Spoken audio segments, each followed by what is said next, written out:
नमस्कार दोस्तों, आज की हमारी इस वीडियो में हम आप सभी के लिए लड्डू गोपाल और बूढ़ी अम्मा की कहानी लेके आए हैं। दोस्तों, यह कहानी आप सबको कैसी लगी कमेंट बॉक्स में ज़रूर बताएं।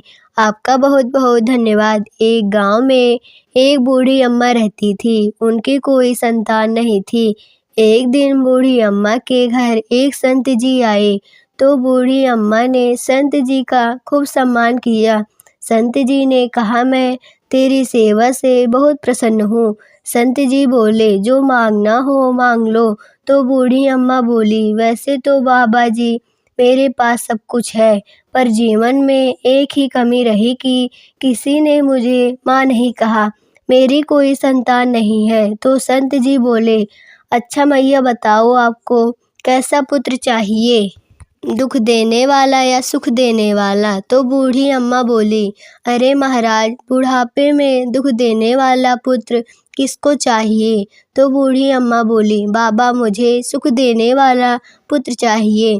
तुरंत संत जी ने लड्डू गोपाल निकाले और कहा, इनको अपना बेटा समझना। बूढ़ी अम्मा बोली, ठीक है। अब जैसे बेटे के लिए मन होना चाहिए वैसे ही बूढ़ी अम्मा का मन हो गया। खुद नहीं खाती, उन्हें खिलाती। अपना ध्यान तो नहीं रखती, लेकिन लल्ला का ध्यान बहुत रखती। रात दिन उन्हीं की सेवा में लगी रहती। एक दिन गांव में हल्ला मचा कि लकड़बग्घा आ गया, लकड़बग्घा आ गया। पहले तो मैया लल्ला को अलग सुलाती थी, लेकिन जब से गांव में लकड़बग्घा आया तब से मैया लकड़बग्घे के डर से लल्ला को अपने पास सुलाने लगी। लकड़बग्घा कहीं मेरे लल्ला को लेकर भाग न जाए और मुझे पता भी न चले। इसीलिए बूढ़ी अम्मा लल्ला को अपने साथ अपने रजाई में सुलाने लगी। अब गांव में हल्ला होने लगा कि किसी बच्चे को लकड़बग्घा ले गया, लेकिन बूढ़ी अम्मा को किसी के पुत्र से क्या लेना देना। बूढ़ी अम्मा डर गई और अपनी रजाई जोर से हटाई। अब ठाकुर जी को लगा कि लीला करनी चाहिए। जैसे ही रजाई हटाई, ठाकुर जी चारपाई के भीतर चले गए। बूढ़ी अम्मा ने ठाकुर जी को चारपाई पे नहीं देखा तो जोर जोर से रोने लगी, मेरे लाला को लकड़बग्घा ले गया, लकड़बग्घा ले गया। गांव वाले आए और बोले, क्यों रो रही हो मैया, क्या हो गया? तो मैया बोली, मेरे लाला को लकड़बग्घा ले गया। तो गांव वाले बोले, तेरा तो कोई बेटा ही नहीं है, कौन ले जाएगा तेरे बेटे को? मैया जी बोली, तुम सब क्या जानो, एक बाबा जी आए थे, वो मुझे बेटा देकर चले गए। तो गांव वाले, तू बूढ़ी है, एक मूर्ति के कारण रो रही है, पागल है क्या? कल बाजार से तेरे लिए नई मूर्ति लेकर आएंगे, जाकर सो जा, हल्ला मत कर। यही कहकर गांव के सभी लोग चले गए। और यह सच है कि गांव वाले कभी किसी के भाव को नहीं समझते हैं।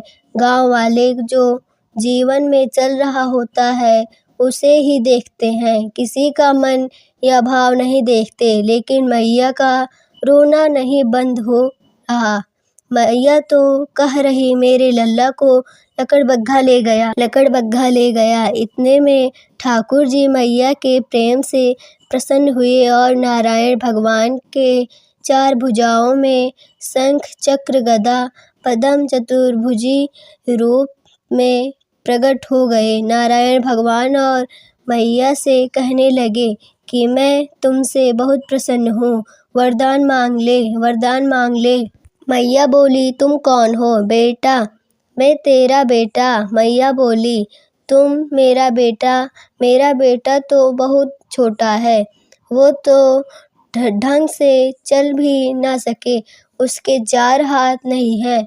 तुम तो कोई बाबा लग रहे हो, कोई बड़े भगवान लग रहे हो, लेकिन भगवान में ही हूँ, तेरा बेटा। कोई वरदान मांग ले।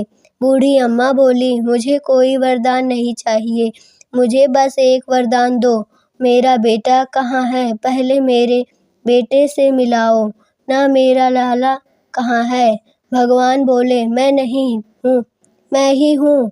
तो बूढ़ी अम्मा बोली, ना मेरा लाला तो छोटा सा है। भगवान समझ गए मैया वही प्रेम में मानेंगी, तो भगवान चारपाई के नीचे से चारपाई के ऊपर बैठ गए। तो मैया ने लल्ला को अपने हृदय से लगा लिया और बोली, तू कहाँ चला गया था लल्ला? कहीं लकड़बग्घा ने तुझे नाखून तो नहीं लगा दिया?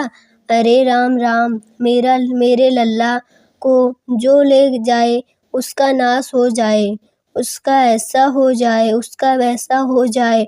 और बूढ़ी अम्मा ने लकड़बग्घा को 1000 गाली सुना दी। नारायण ने देखा मैया के प्रेम को, नारायण के नयन भर आए और नारायण बोले, मैया मैं तुमसे बहुत प्रसन्न हूँ, कोई वरदान मांग ले। तो मैया बोली, अगर आप मुझे वरदान देना ही चाहते हैं तो मुझे एक ही वरदान दे दीजिए, मेरे लल्ला को कभी कोई लकड़बग्घा ना ले जाए।